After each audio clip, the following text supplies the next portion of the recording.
नमस्कार, मैं हूं संजय शर्मा। आप देख रहे हैं 4 PM न्यूज नेटवर्क। सीमा पर युद्ध हो ना हो, लेकिन गोदी मीडिया के चैनलों पर युद्ध हो रहे हैं। एंकर और एंकरनियों को केवल बस चल रह गया है कि वो युद्ध की पोशाक पहन के आए, हाथ में एक AK-47 लेकर आए, टैंक पर बैठ के आए। ऐसा माहौल बना दे रहे हैं जैसे आज रात को ही फैसला हो जाएगा। कुछ चैनल तो लिख कर आ रहे हैं कि आज रात को पाकिस्तान खत्म। माहौल बना दे रहे हैं। सरकार ने एडवाइजरी करी कि कोई भी सेना की गतिविधि ना दिखाए, लेकिन गोदी मीडिया के चैनल खुलेआम लाइन ऑफ बॉर्डर पर दिखा रहे हैं कि यहाँ क्या कार्रवाई चल रही है। गजब देश के लोग हैं, गजब गोदी मीडिया है। प्रतिबंध उन पर नहीं लगेगा, प्रतिबंध 4 PM पर लगेगा, क्योंकि 4 PM कह रहा है कि भारत में हिंदू मुसलमानों की एकता जरूरी है। भारत में दोनों के बीच का प्यार जरूरी है। पाकिस्तान चाहता है कि दोनों लड़ लड़ के रहे, और हमारी अपील है कि दोनों एकजुट होकर रहिए, देश के लिए जरूरी है। हालात क्या हैं? क्या भारत युद्ध की स्थिति में है? और अगर भारत युद्ध के मैदान में जाएगा तो भारत के बाजार का क्या होगा? तमाम महत्वपूर्ण विषय पे और मेरे चैनल को खोलने के लिए क्या रणनीति है, इस पे भी मैंने राजीव रंजन से बात करी, सीधे नागपुर। मैंने उनसे आर्थिक पहलू जानने की कोशिश करी। मैंने उनसे पूछा कि भारतीय जनता पार्टी की रणनीति क्या है। मैंने उनसे पूछा कि आखिर इन सारी गतिविधियों का परिणाम क्या होने वाला है। आप ये खबर भारत में 4 PM यूपी पर देख रहे हैं, क्योंकि हमारा नेशनल चैनल बंद है। आज हमारी सुप्रीम कोर्ट में याचिका है। आपसे गुजारिश है कि दुआ करिएगा कि फैसला हमारे हक में हो, क्योंकि 4 PM पूरे देश की आवाज बन चुका है। सरकार को इसीलिए 4 PM से परेशानी है, क्योंकि 4 PM देश में प्यार की, मोहब्बत की, एकता की बात कर रहा है। चलते हैं राजीव जी के पास, और जब तक नेशनल चैनल नहीं खुलता, अपने साथियों से कहिए 4 PM यूपी को, 4 PM के बाकी राज्यों के चैनल को सब्सक्राइब करें, ज्वाइन करें। चलते हैं राजीव के पास और शानदार बातचीत करने के लिए। राजीव भाई, शो शुरू करता हूं उससे पहले दर्शकों के मैसेज आने लगते हैं कि भाई चैनल का क्या सीन चल रहा है, आप नेशनल चैनल आपका कब खुल रहा है। और मैं हैरान हूं पूरी दुनिया से, जिस तरह के मेल संदेशे भारत के लोगों के आ रहे हैं। दुनिया में तो देखा जा रहा है, बाकी मुल्कों में मोदी जी ने कहा कि भैया मेरे बारे में सुनना है तो दुबई में जाओ, लंदन में जाओ, अमेरिका में जाओ, भारत में तो नहीं सुनने दूंगा। तो हमारे मोदी जी को प्यार आ गया था हम पे, इसलिए नेशनल चैनल बंद है। तो दर्शक चाहते हैं कि मैं जानकारी देता रहूं। तो सोमवार को सुप्रीम कोर्ट में मेरे केस की सुनवाई है, और दुआ करिएगा आप सब लोग कि नेशनल चैनल जो है, चूंकि मेरा मानना है कि बिल्कुल गलत तरीके से बंद किया गया। एक लेटर भारत सरकार लिखती है यूट्यूब को कि नेशनल सिक्योरिटी के लिए खतरा है 4 PM। मैंने माथा पकड़ के बैठ गया मैं तो भैया कि मैंने ऐसी कौन सी बातें कह दी। मुझसे ज्यादा देशभक्ति का इम्तिहान कौन दे सकता है। और मैंने तो कहा कि खून में निकाल के देख लो कि तो मोदी जी और शाह के मिला के खून में जितनी देशभक्ति होगी, उससे 10 ग्राम ज्यादा मेरे खून में निकलेगी, इससे कम तो निकलेगी नहीं। लेकिन भाई लोग हैं, सरकार लोग हैं, एक्चुअली बंद नहीं कर पा रहे थे कि संजय शर्मा की जवान बंद हो जाए। उत्तर प्रदेश से बड़े प्रयोग हो गए, सारी जांचें हो गई, हमले हो गए, STF और EOW, इनकम टैक्स, ED को चिट्ठी। तो एक बंदा काबू में नहीं आ रहा, तो फिर ये पहुंचे भैया चैनल ही बंद करा दो। तो खैर कल सुनवाई है, सबकी दुआ चाहिए होगी मेरे को। देखते हैं कि क्या फैसला होता है। देश भर के यूट्यूबर्स की निगाहें हैं 4 PM पर। और मैं तो कहूंगा कि एक मजे की बात तो ये है कि सच में राजीव भाई, सांस लेने की फुर्सत नहीं मिली। 20-25 करोड़ खर्च करता ना, तो इतनी पब्लिसिटी नहीं मिली। हर राज्य में, दक्षिण के राज्यों में भी 4 PM, विदेशों में 4 PM, लोग देखना चाह रहे हैं कि यार ऐसा कौन सा चैनल है जो सरकार ने इतनी बुरी तरह से मतलब घबरा के बंद किया, और वो भी नेशनल सिक्योरिटी के नाम पर है। मुझे नेशनल सिक्योरिटी के नाम पे बंद करना था तो पहले मुझे बंद करते, NSA लगाते, टाडा लगाते और बाकी सब योजनाएं होती, लेकिन लगाते कैसे। इतना इतना कतरा भी मेरे जवान से, मेरी टीम के जवान से देश के खिलाफ निकल नहीं सकता, क्योंकि मैं देश की माटी को अपने जीवन से ज्यादा महत्वपूर्ण समझता हूँ, मेरी पूरी टीम समझती है। तो देखना होगा कि हम पूछेंगे भैया कौन सा वीडियो ऐसा था जो आपने देख लिया, चैनल बंद कर दिया। हमारा जवाब सवाल यही होगा सरकार से भी कि बता दो भैया। और इतने चैनल पे अगर आपको एक वीडियो खराब लगा तो पहले हमको तो मेल करते, हमको बताते। अगर हम ना हटाते तो यूट्यूब के पास जाते। ये तो वही हो गया कि पड़ोस के लड़के ने थप्पड़ मारा, रोते रोते मास्टर जी के पास पहुंच गए, देखो उसने मुझे मारा, इसने मुझे मारा। हमसे तो बात कर लेते, हमें मोदी जी में कौन सी समस्या, हम बात कर लेते। लेकिन खैर ये उनकी मर्जी थी, और बाकी ईश्वर जाने कल क्या होगा। ये थी जानकारी, चूंकि दर्शकों को बताना था। दर्शक बड़े उत्सुक रहते हैं, इंतजार करते हैं, और मेरा तो सौभाग्य था, इस बीच में मुझे कपिल सिब्बल जी से मिलना हुआ और उन्होंने मुझसे कहा कि मैं तुम्हारा इंटरव्यू करना चाहता हूँ। मतलब मेरे को राजीव भाई रोंगटे खड़े हो गए। मतलब कपिल सिब्बल जैसा आदमी, देश का इतना शानदार आदमी, जो देश के बुनियादी मुद्दों पे देश के आम आदमी के लिए इतनी लड़ाई लड़ता रहा है, वो मेरा मेरा इंटरव्यू करेंगे। मुझे तो यकीन नहीं हुआ, मैंने नोच के देखा कि मैं सपना वपना तो नहीं देख रहा हूँ, कि कपिल सिब्बल जी ने बहुत अच्छा इंटरव्यू किया। 4 PM यूपी पे आप और हमारे बाकी राज्यों के चैनल पर देख सकते हैं। नेशनल अभी बंद है, अगर कल खुल गया तो फिर नेशनल चैनल पे भी कपिल सिब्बल जी का ये इंटरव्यू देखेंगे। बहुत अच्छी बात सवाल पूछे कपिल जी ने और फिर मैंने उनको जवाब दिया। अब आते हैं राजीव जी आज के विषय पर। सरकार ने एडवाइजरी जारी करी कि भैया सेना की कोई गतिविधि आप मत बताइए। एडवाइजरी जारी नहीं करते, घोषणा कर देते, तब भी हम जैसे चैनल कभी नहीं बताते कि पाकिस्तान समर्थित आतंकियों ने घुस के हमारे लोगों को मारा। उन आतंकियों को, उनके आकाओं को भारत को ऐसा दंड देना चाहिए कि उनकी 7 पीढ़ियां याद करें कि भारत के किसी आदमी पर हथियार उठाने का मतलब क्या होता है, भारत के किसी आदमी की जान लेने का मतलब क्या होता है।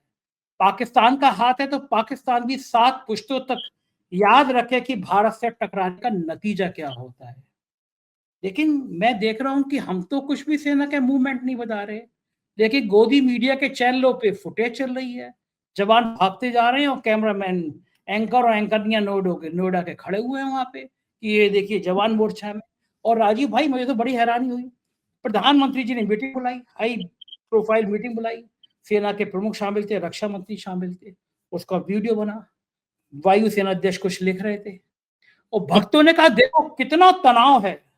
ये जो वायुसेना अध्यक्ष नोट कर रहे हैं ना, ये महाकाल की रात है। जो प्रधानमंत्री के कहने पे नोट किया, कल प्रधान पाकिस्तान साफ।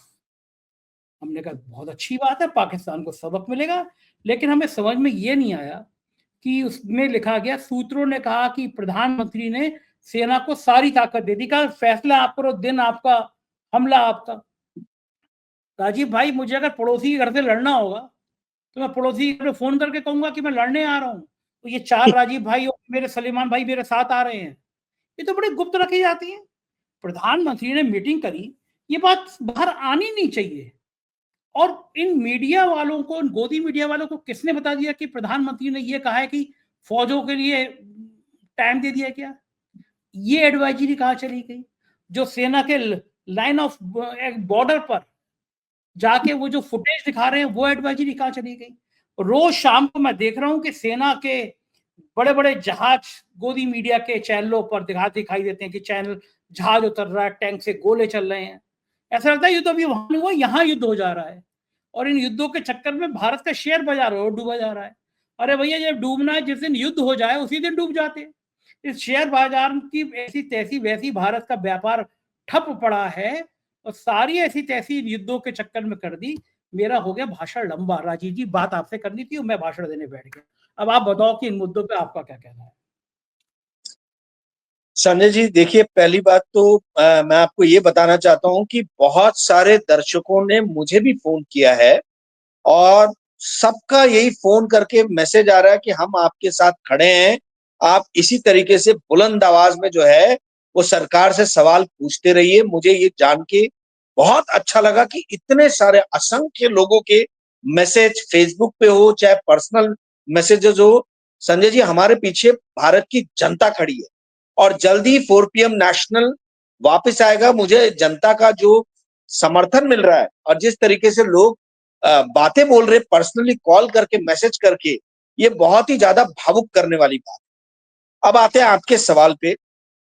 देखिए ऐसा है, ये तो पहलगाम का बदला ऐसा लग रहा है कि नोएडा और मुंबई के जो स्टूडियोज है वहीं पे जो है बदला लिया जाए।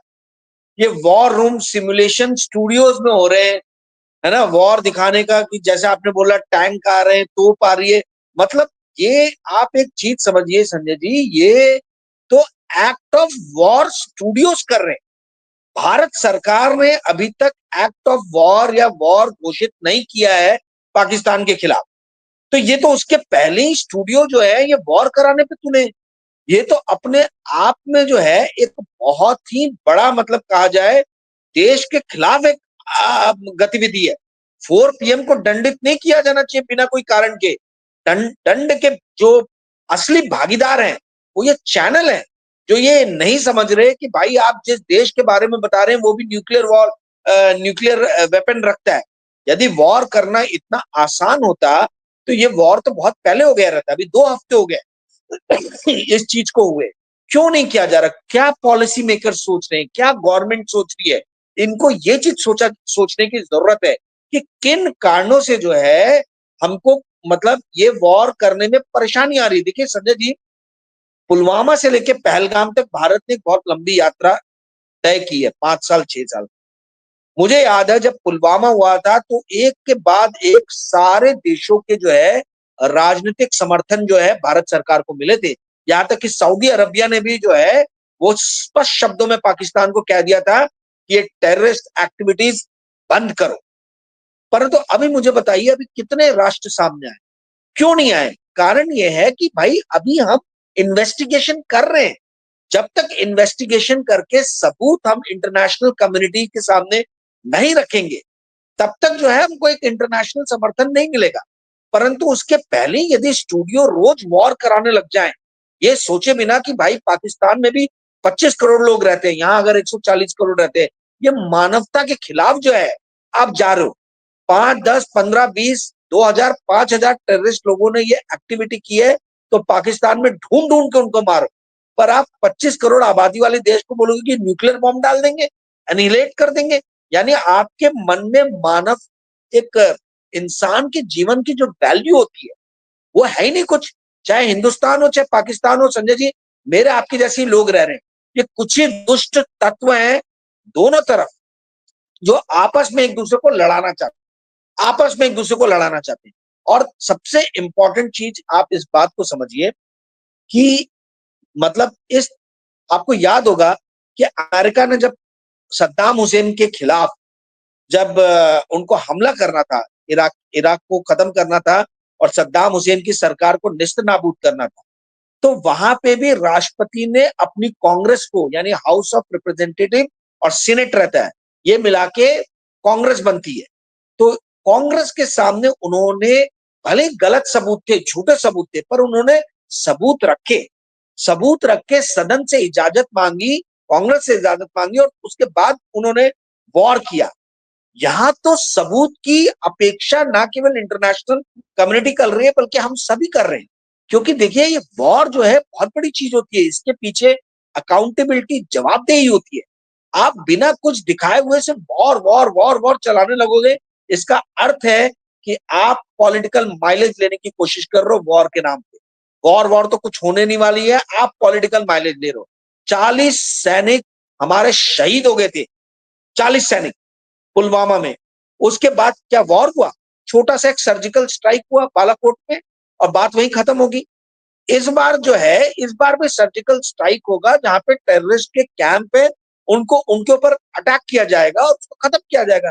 पर स्टूडियो ऐसा, ये नोएडा के स्टूडियो एक ऐसा इमेज बना रहे हैं कि भाई पूरा 25 करोड़ आबादी वाला पाकिस्तान हमारा दुश्मन। क्या ये वाकई में सही है कि 25 करोड़ आबादी? और आप जब ये कह रहे हो कि कश्मीर हमारा, कश्मीरी हमारी, कश्मीरियत हमारी, तो फिर ऐसा होने पे आप क्यों भारत भर में कश्मीर के लोगों को ढूंढ ढूंढ के मारा जा रहा है? ये तो नहीं होना चाहिए ना। हमें तो अमन की बात करनी चाहिए, हमें तो भाईचारे की बात करनी चाहिए। ये समय है जब हम सब ने एक साथ मिलके ये जो घृणित कार्य हुआ है इसके खिलाफ आवाज उठानी चाहिए। और 4 पीएम जो बंद हुआ है संजय जी, उसका एक बहुत बड़ा कारण है कि 4 पीएम और संजय शर्मा अकाउंटेबिलिटी, जवाबदेही की बात करते हैं। जब पुलवामा हुआ तब हमने देखा कोई जवाबदेही नहीं आई, जब मणिपुर हुआ तो हमने देखा कोई जवाबदेही नहीं आई, अब पहलगाम हुआ संजय शर्मा या 4 पीएम सवाल पूछता, उसके पहले उनके मुंह पे जो है ताला जड़ने का एक प्रयास किया गया, क्योंकि ये सरकार अकाउंटेबिलिटी, जवाबदेही में विश्वास ही नहीं करती। प्रजातंत्र और राजतंत्र में क्या अंतर है? राजतंत्र में जो राजा बोल दे, राजा का शब्द ही जो है वो अंतिम कानून है। प्रजातंत्र में तंत्र जो है वो प्रजा के प्रति जवाबदेह है, अकाउंटेबल है।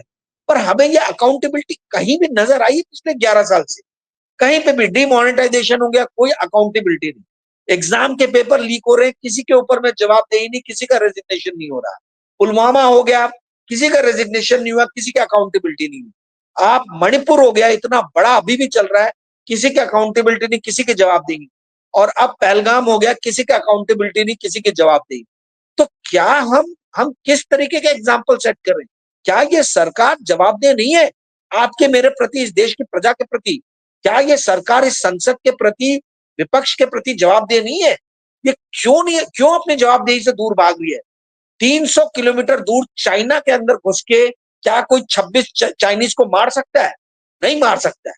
क्यों? क्योंकि इंटेलिजेंस स्ट्रांग है, फोर्सेस स्ट्रांग है। यदि भारत के अंदर में घुस के 300 350 किलोमीटर दूर अंदर घुस के मारा गया है, भारत के लोगों को मारा गया है, तो इसके प्रति कोई ना कोई तो जवाबदेह है। वो लचर व्यवस्था को कब आप सजा दोगे? कौन है जो इसके पीछे जो है वो अपना राजीनामा देगा, जो जवाबदेही लेगा, अकाउंटेबिलिटी लेगा? ये मैं ये जानना चाहता हूं, ये समझना चाहता हूं। संजय जी, आज नहीं तो कल अकाउंटेबिलिटी तो तय होगी, और जब अकाउंटेबिलिटी तय होगी तो सिरे से सारे एक्ट्स के खिलाफ अकाउंटेबिलिटी तय होगी। जी संजय। बिल्कुल ठीक कह रहे हैं राजीव भाई। और बड़ी हैरानी वाली बात ये कुछ मीडिया रिपोर्ट्स में इस बात का जिक्र आया है आज कि इंटेलिजेंस को पता था कि वंदे भारत का उद्घाटन करने प्रधानमंत्री वहां जाने वाले हैं और अटैक प्रधानमंत्री के उस दौर में होने वाला है। प्रधानमंत्री का दौरा कैंसिल हो गया।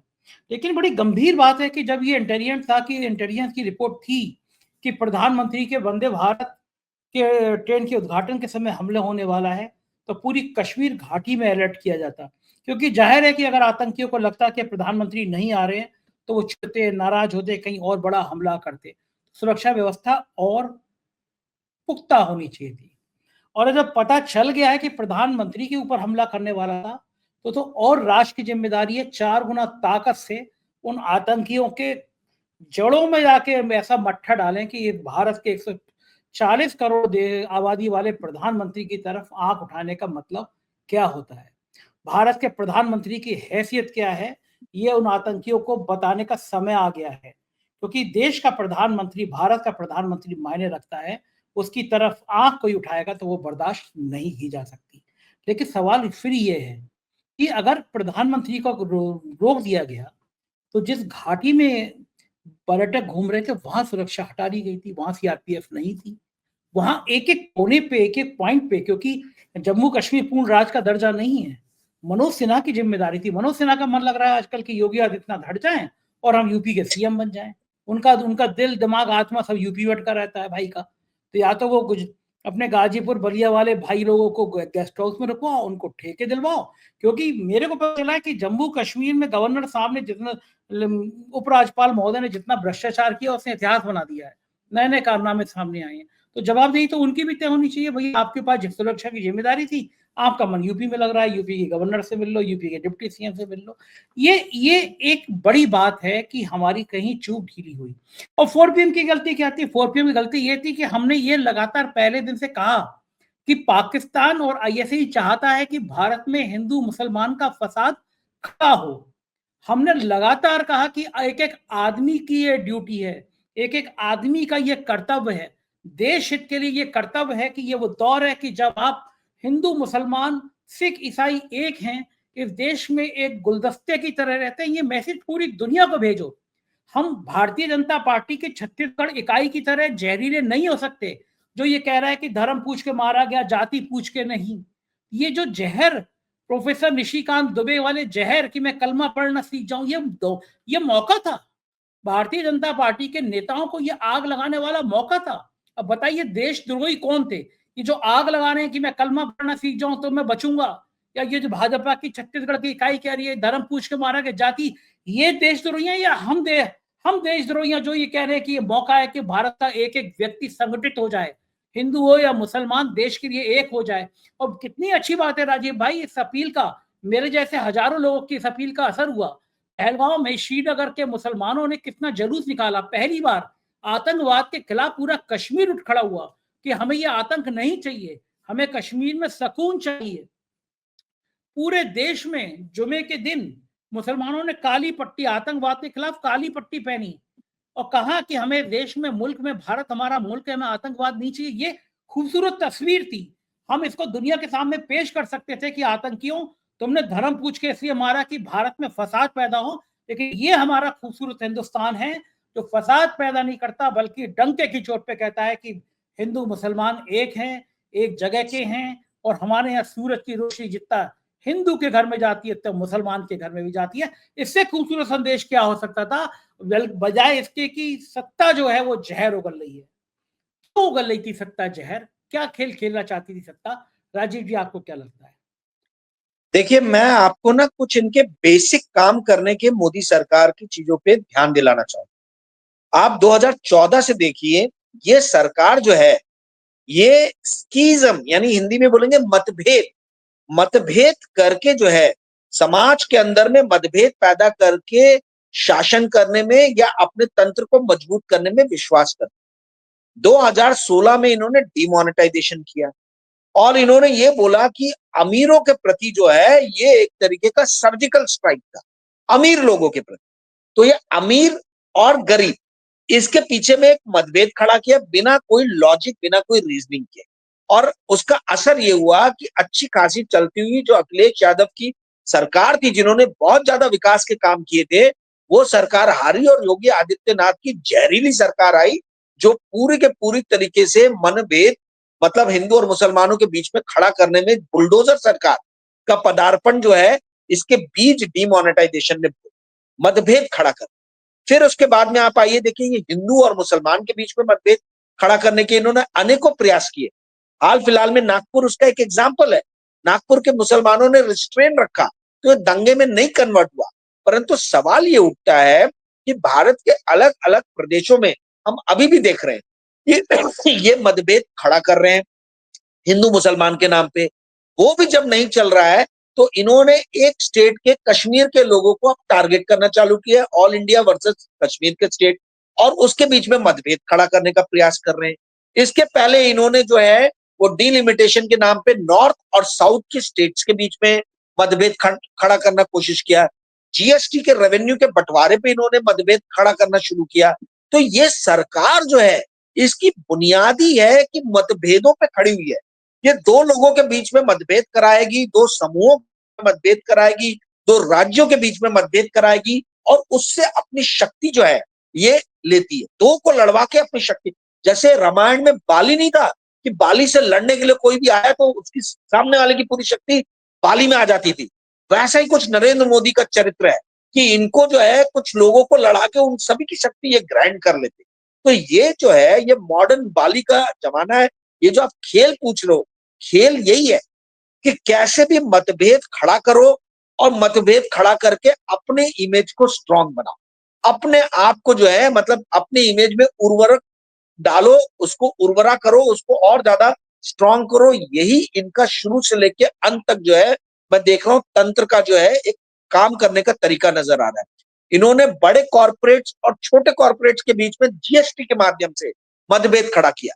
आज ये हुआ कि भैया छोटे कॉर्पोरेट्स पूरे गायब हो गए और बड़े कॉर्पोरेट्स में कॉन्ग्लोमरेट्स बन गए, 8 10 15 20 ही बड़े घराने रह गए। तो ये मतभेद करने का जो इनका सिद्धांत है, मैं चाहूंगा कि आगे चल के पॉलिटिकल साइंटिस्ट, समाजशास्त्री जो इंडिया के हैं, वो इस कॉन्सेप्ट पे सोचे, क्योंकि मुझे कोई बड़े आर्टिकल्स इस पे नजर नहीं आए कि how they are using schism as a tool to enhance their own image. उसको किस तरीके से यूज कर रहे हैं, पहली चीज ये हुई। दूसरी चीज, संजय जी आप एक बात बताइए, पुलवामा हुआ, राजनाथ सिंह के दौरान हुआ, राजनाथ सिंह जी गृह मंत्री थे, उन्होंने इस्तीफा नहीं दिया। अजीत डोभाल जी की उसमें इंटेलिजेंस फेलियर नजर आती, उन्होंने इस्तीफा नहीं दिया। मणिपुर रातों रात हो गया, अजीत डोभाल जी को पता नहीं चला, अमित शाह जी को पता नहीं चला, भयानक वहां पे भी इंटेलिजेंस फेलियर। उसके बाद में भी पहलगाम हो गया, पूरी तरीके से जो है इंटेलिजेंस फेलियर हमको नजर आ रहा है कि भाई वहां पे भी 300 किलोमीटर दूर अंदर घुस के आतंकवादी आ रहे हैं और मार रहे। अब मुझे ये समझ में नहीं आ रहा कि जब राजनाथ सिंह, अमित शाह और अजीत डोभाल, ये तिगड़ी जो है, ये तिगड़ी के हम कंसिस्टेंटली फेलियर्स देख रहे हैं। रक्षा मंत्रालय का भी फेलियर है। अगर जो टेररिस्ट इतनी आर्मी होने के बावजूद भी कश्मीर के अंदर घुस गए, तो रक्षा मंत्रालय क्या कर रहा, मिलिट्री इंटेलिजेंस क्या कर रहा? मेरा तो ये सवाल बनता है, मतलब मैं ये समझता हूं कि भाई इनसे मोहन जी भागवत यदि अभी इस्तीफा ना मांगे तो कब मांगेंगे? आरएसएस कब अपनी ताकत दिखाए? और आरएसएस ताकत दिखाने गया, मोदी जी से मिलने गए, तो उसके बाद इन्होंने आरएसएस के ऊपर में बॉम्ब डाल दिया जातिगत जनगणना करके, जो जिसका सैद्धांतिक रूप से हमेशा ही जो है आरएसएस ने विरोध किया। ये समझ में आ रहा है, ये दबी जबान में सभी लोग बात कर रहे हैं कि ये जो अकाउंटेबिलिटी फिक्स करने की बात जो नजर आ रही है इतने सालों से, कि अकाउंटेबिलिटी किसी के ऊपर भी फिक्स नहीं होती, चाहे वो अजीत डोभाल का इंटेलिजेंस फेलियर हो। अजीत डोभाल के इंटेलिजेंस फेलियर के कारण आज देखिए यूएसए में कितना बड़ा जो है वो एक इनके खिलाफ मुकदमा चलने लगा। That was utter failure of the mission. इनके फेलियर मिशंस की लिस्ट बनाएंगे तो वो एक टाइटैनिक से लंबी बन जाएगी, इतनी लंबी फेलियर्स की इनके मिशन फेलियर्स की लिस्ट है। तो जब अब अकाउंटेबिलिटी आप फिक्स नहीं करोगे, और जब आरएसएस जैसे स्ट्रॉन्ग संगठन इनसे अकाउंटेबिलिटी की बात कर रहा है, तो ये उसको भी उसके ऊपर में बॉम्ब डाल दे रहे हैं, तो आप समझ जाइए कि ये सरकार जो है इसके एक्ट कितने ज्यादा, मतलब सत्ता से चिपक के रहने के लिए, कुर्सी से चिपक के रहने के लिए कितने ज्यादा स्ट्रांगली ये सत्ता के कितने लालची है, ये भूखे नंगे है सत्ता के लिए, और ये उससे चिपक के बैठे रहना चाहते। तो ये पूरा का पूरा जो खेल है वो ये है कि किसी भी तरीके से सत्ता में बने रहो और मतभेद पैदा करते रहो। कोई भी आदमी हमारे खिलाफ खड़े ना हो, इसलिए मतभेद पैदा करो। ये सरकार इवेंट टू इवेंट जीवित रहती है, इनके पास में कोई लॉन्ग टर्म स्ट्रैटेजी नहीं है। ये एक इवेंट कराती है, फिर देखती है कि उसका क्या असर हो रहा है, फिर दूसरा इवेंट कराएगी, फिर देखिए कि उसका क्या असर हो रहा है। पहलगाम हुआ, पहलगाम से जब देखा कि हमारे अगेंस्ट में वेव आ रही है, तो जातिगत जनगणना होगी। तो इस तरीके से इवेंट पहलगाम के पहले जो है आप देख ही रहे थे कि किस तरीके से जो है वक्फ बोर्ड के ऊपर में इस देश में चर्चा चल रही थी। तो ये इवेंट टू इवेंट जीने वाली सरकार है। इस सरकार से बहुत ज्यादा दूरदर्शिता की आप अपेक्षा नहीं कर सकते हो। इस सरकार से आप एक ही चीज की अपेक्षा कर सकते हो कि ये मतभेद पैदा करेगी।